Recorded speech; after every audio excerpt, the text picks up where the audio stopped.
Halo pemirsa, apa kabar hari ini? Semoga selalu sehat di masa pandemi ini dan selalu bersemangat menjalani aktivitas.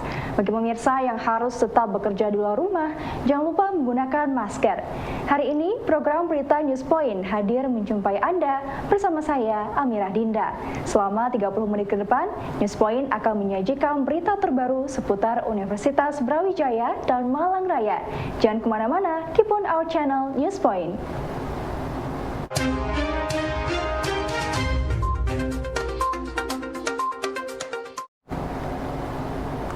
Langkah penyatuan beberapa BUMN dalam holding yang dilakukan oleh Menteri BUMN Erick Thohir dinilai tepat oleh Muhammad Iqbal, dosen administrasi bisnis via UB.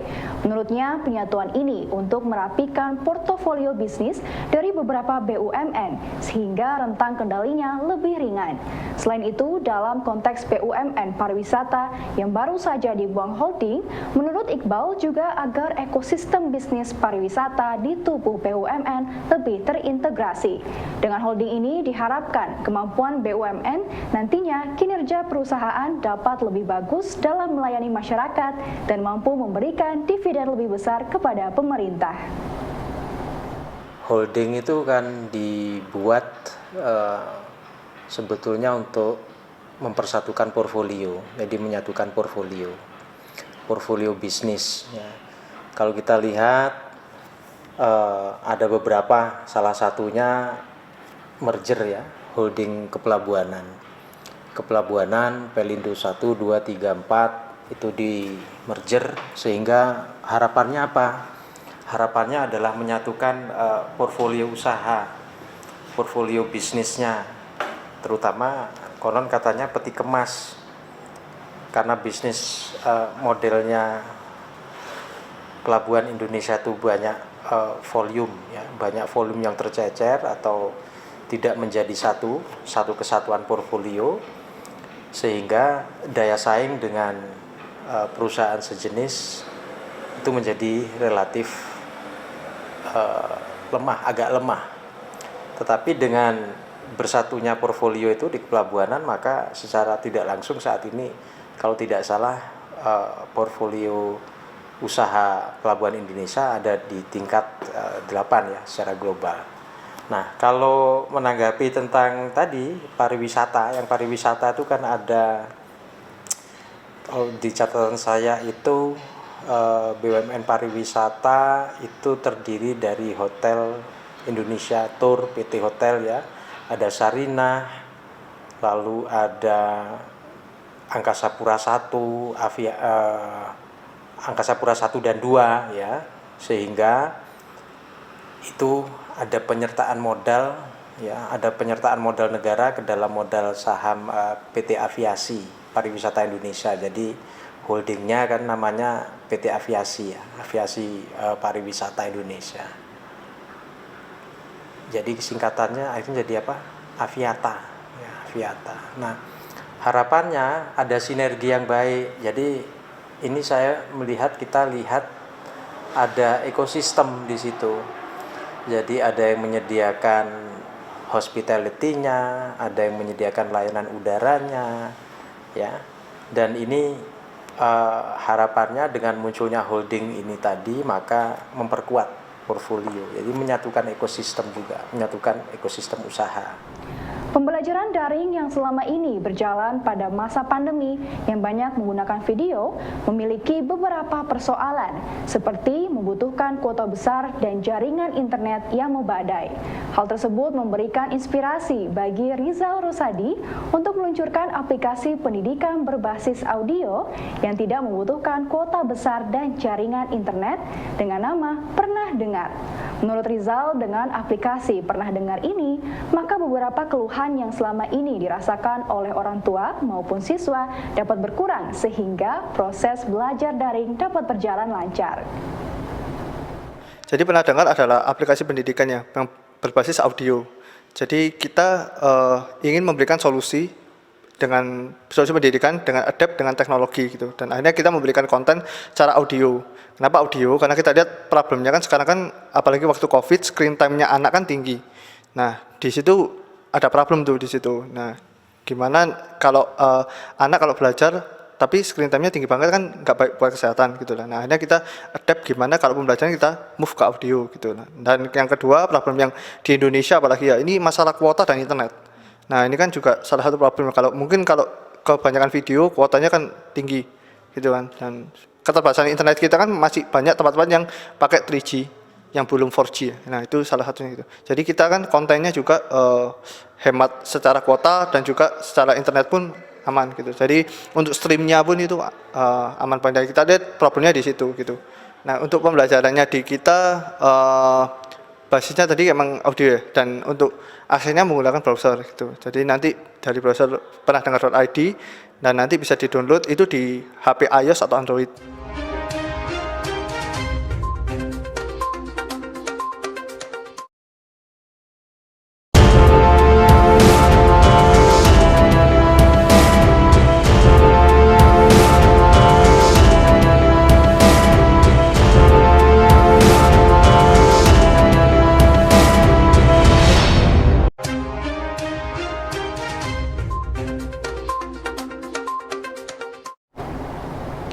Pemirsa, murahnya harga kelapa di daerah Malang Selatan menjadi perhatian Ari, seorang pelaku UKM di Kepanjen, untuk membuat nilai tambah kelapa.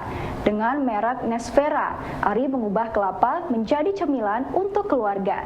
Dengan sistem oven, saat ini merek Nesvera menjadi salah satu snack dari kelapa yang dapat menjadi pilihan keluarga. Dengan menggunakan promosi online dan grup WhatsApp, kini Ari mampu membuat buah kelapa yang selama ini dijual murah dapat bernilai tambah. Oke, Assalamualaikum warahmatullahi wabarakatuh. Selamat siang Pak Abdul Siddiq. Saya Ari Pak dari Kepanjen.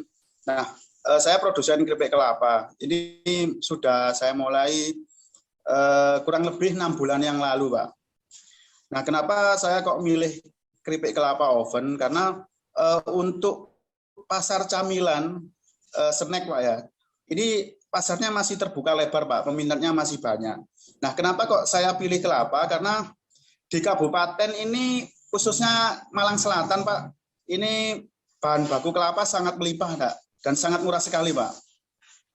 Nah, kemudian karena bahan baku sangat melimpah dan murah, dan produk keripik kelapa oven juga masih jarang ada di pasaran, Pak, maka saya putuskan untuk membuat itu, Pak. Nah, karena di pasaran banyak keripik kelapa yang penggunaannya, pemrosesannya digoreng atau pakai minyak, Pak. Nah, saya buat inovasi kelapa, saya oven, Pak. Tapi tidak menghilangkan kesan renyah, kriuk, dan rasa gurih dari kelapa itu sendiri, Pak. Seperti itu.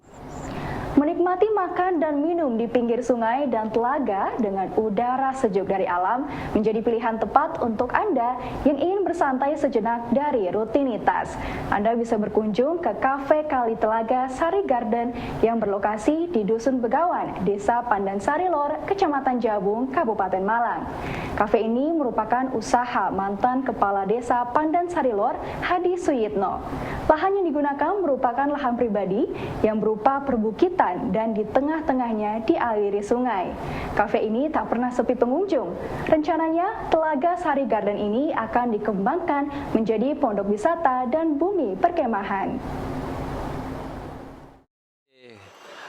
Untuk Telaga Sari itu adalah, kalau menurut cerita dari pewayangan itu pemandian dari kera putih, yaitu keturunan dari Kenaro. Namanya itu Telaga Sari. Kalau dulu sih telaganya besar, kemudian karena untuk saya buat lahan pertanian, sehingga itu tak uruk sedikit demi sedikit, sehingga tinggal sedikit telaganya. Kemudian ini untuk tak berdayakan lagi untuk kawasan wisata. Jadi Telaga Sari ini awalnya ya memang Telaga Sari. Kemudian tak bentuk lagi, tak kasih taman-taman. Sehingga tak kasih nama, tak tambah garden. Jadi Telaga Sari Garden. Mulai dibuka ini masih 1 tahun lebih 3 bulan. Berarti sekitaran 2019 akhir. Kalau luasnya ini kurang lebih untuk rencana ini kurang lebih sekitar 10 hektar lebih. Sedangkan yang dikerjakan ini sementara sekitaran 5 hektar Mas Yan. Untuk konsepnya ini nanti sesuai dengan baliho itu adalah pondok wisata dan bumi perkemahan. Dari pemerintah desa itu sangat mendukung karena ini merupakan ikon dari desa itu sendiri, termasuk dari kecamatan, Pak Camat atau Muspika itu juga mendukung. Di sini selain ini merupakan usaha pribadi, tapi juga bisa menciptakan lapangan kerja dari warga yang tadinya nggak dapat kerjaan, bisa kami tampung untuk bekerja sesuai dengan keahliannya sendiri masing-masing. Program kewirausahaan mahasiswa sebagai bagian dari program Merdeka Belajar Kampus Merdeka mendorong mahasiswa berinovasi dan menguasai berbagai keilmuan serta skill yang dibutuhkan dalam mengelola usaha. Dalam program ini, mahasiswa diberi kebebasan dalam menjalankan aktivitas berwirausaha mandiri yang nantinya dapat dikonversi ke mata kuliah yang memiliki kompetensi sama dengan aktivitas kewirausahaan mahasiswa. Agar sukses dalam program kewirausahaan ini, mahasiswa perlu memperbaiki bisnis model dan traction, terutama bagi yang sedang mengembangkan bisnis startup. Seperti tips yang dibagikan oleh dosen ilmu administrasi bisnis via UB, Deta Alfrian Sfajri berikut ini. Sekarang itu fase di mana mahasiswa itu dalam tanda kutip sangat dimanjakan dengan berbagai macam fasilitas gitu ya. Jadi mulai dari channel untuk mendapatkan pendanaan pertama, kemudian yang kedua channel untuk mendapatkan atau mengakuisisi kompetensi, acquiring the competencies gitu, itu ya luar biasa banyak.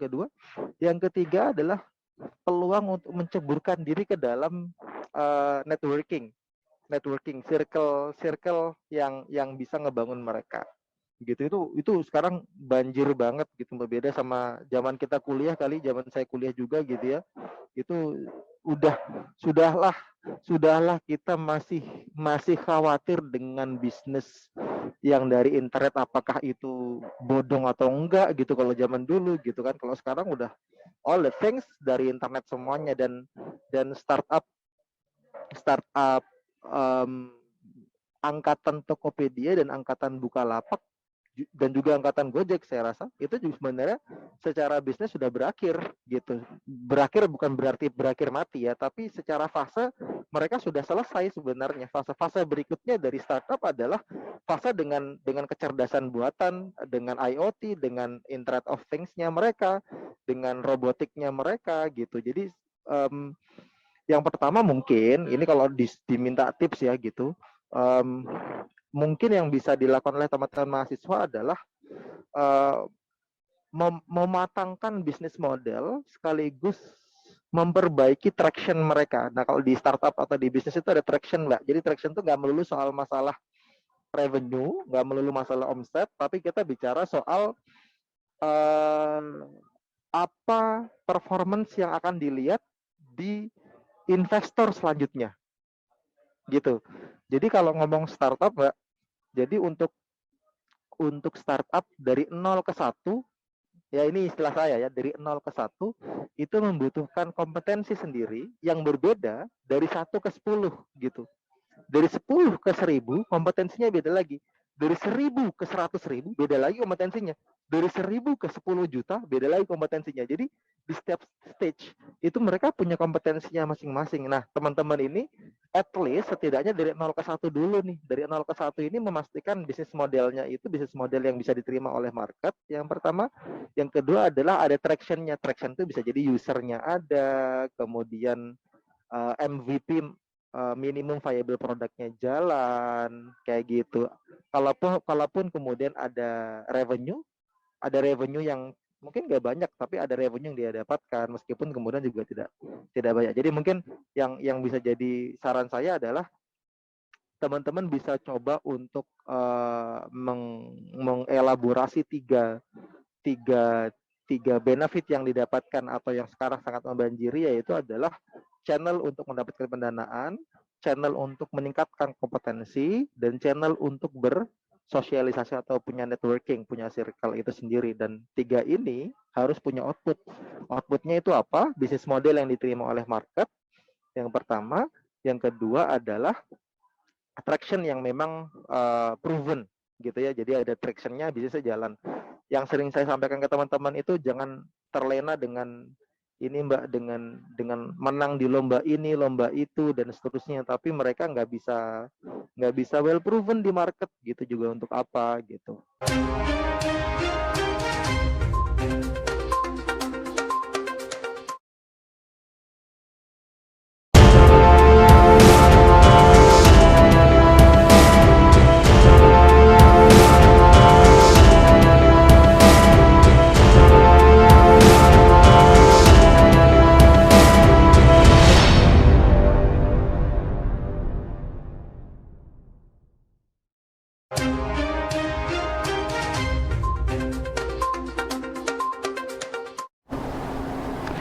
Program MBKM yang sudah berjalan saat ini untuk mahasiswa dengan banyak pilihan bidang dirasa terlalu umum, sehingga perlu memperhatikan kegiatan yang mampu meningkatkan kompetensi.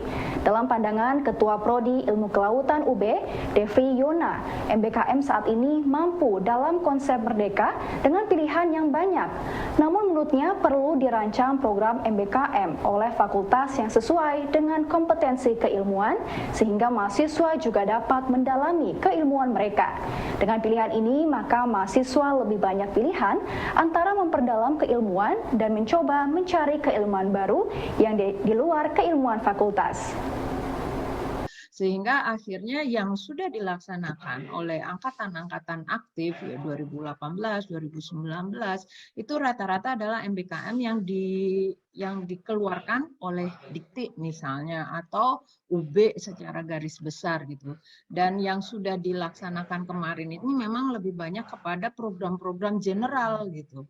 Pengalaman semester ganjil kemarin ini MBKM itu diikuti oleh mahasiswa ilmu kelautan itu untuk program-program yang misalnya magang bersertifikat itu ya. Jadi ada contoh anak ilmu kelautan magangnya kebetulan ada buka magang di rumah rakyat DPR itu ada, kemudian coding juga ada itu ya.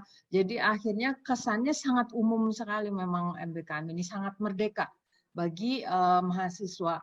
Dan kalau misalnya mau dikaitkan dengan kompetensi program studi, kemudian pembelajaran yang sesuai dengan program studi, memang idealnya MBKM ini dirancang sendiri oleh program studi seperti itu, atau paling tidak oleh fakultas gitu, sehingga jelas arahannya dan sesuai dengan kompetensi. Program akreditasi internasional yang diajukan oleh Departemen Administrasi Bisnis via UB makin menunjukkan titik terang. Saat ini proses akreditasi internasional dari IACBE sudah mendapatkan nominee candidate to accreditate. Ketua Departemen Administrasi Bisnis via UB, Muhammad Iqbal mengatakan ada 3 tahap dalam pengajuan ini, yaitu Educational Membership, Candidate to Accreditate, dan Accreditate. Administrasi bisnis saat ini mengajukan 5 prodi untuk akreditasi internasional, yaitu S1 Administrasi Bisnis, S1 Pariwisata, S1 Perpajakan, S2 Administrasi Bisnis, dan program doktoral. Departemen Administrasi Bisnis terakhir kita baru mendapatkan 2 program studi di tingkat S1 dengan akreditasi unggul, sehingga menjadikan total kami sekarang mempunyai 4 program studi ya.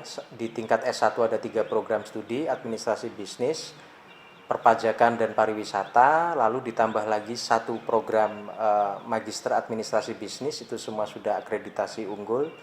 Dan tentang IACBE sendiri, tahapan kita saat ini sudah sampai pada tingkatan kedua yaitu candidate to be accredited. Jadi ada 3 macam tahapan, pentahapan, yaitu yang pertama adalah educational membership, ya, yang kita sudah mulai lakukan itu daftar sejak akhir 2017 atau awal 2018 kalau tidak salah. Tahun lalu kita sudah mempersiapkan langkah untuk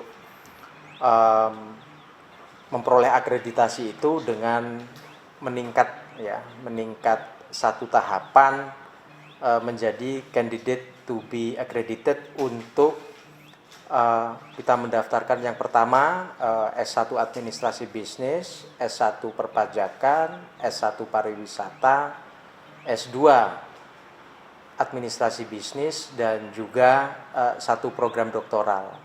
Sehingga total yang akan kita ajukan untuk memperoleh akreditasi itu tercatat adalah 5 program. Prodi Ilmu Kelautan FPI KUB saat ini memperkuat kerjasama dengan berbagai lembaga untuk mendukung program MBKM mahasiswa. Ketua Prodi Ilmu Kelautan Devri Yona mengatakan ada 3 instansi yang saat ini dijadikan kerjasama. Pertama, lembaga riset pemerintah, baik di bawah Kementerian dan BRIN, lembaga riset non-pemerintah, dan pemerintah desa kawasan pesisir. Dengan ragam kerjasama ini, Devri menyebut akan memudahkan mahasiswa dalam melakukan kegiatan MBKM dengan jenis kegiatan dan output yang selaras dengan keilmuan yang dipelajari. Kalau untuk reguler memang kan kita sudah memulai dari semester kemarin ya, jadi beberapa dokumen kerjasama itu kita sudah buat gitu. Kalau kan MBKM itu ada banyak BKP ya atau model pembelajaran gitu. Kalau misalnya mengabdi di desa itu kemarin dari program studi ilmu kelautan sudah memiliki kerjasama dengan 3 desa di ujung Pangkah.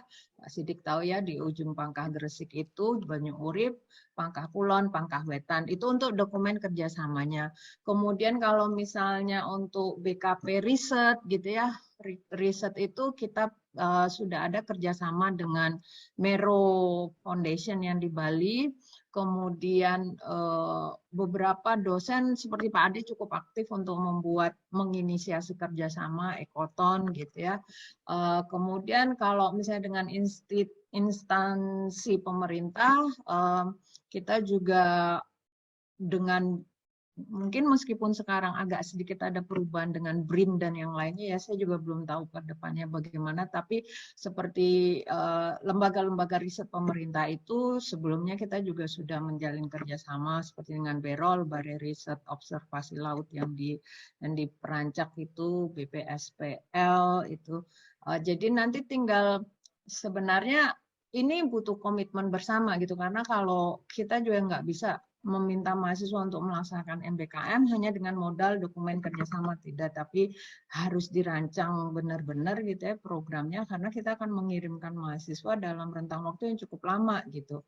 20 SKS itu paling tidak 3 bulan, 4 bulan gitu. Nah, jadi harapannya sebenarnya kalau dari program studi sendiri kan punya rencana gitu ya, tapi untuk pelaksanaannya mungkin membutuhkan komitmen juga dari fakultas atau mungkin juga dari universitas terkait dengan pendanaannya. Tapi yang jelas rencana kita adalah kita akan menyesuaikan dokumen kerjasama yang kita miliki dengan BKP MBKM itu, sehingga mahasiswa akhirnya menjadi jelas kalau dia melaksanakan MBKM kegiatannya apa dan nanti output yang didapatkan apakah sesuai dengan kompetensi di program studi atau tidak. Baik pemirsa, informasi tadi sekaligus menutup perjumpaan kita hari ini. Jangan lupa saksikan News Point setiap hari pukul 19.30 waktu Indonesia Barat hanya di UB TV, Televisi Pendidikan Universitas Brawijaya. Saya Amra Dinda dan seluruh kru yang bertugas pamit undur diri. Tetap patuhi protokol kesehatan, wajib menggunakan masker. Terima kasih dan selamat beraktivitas.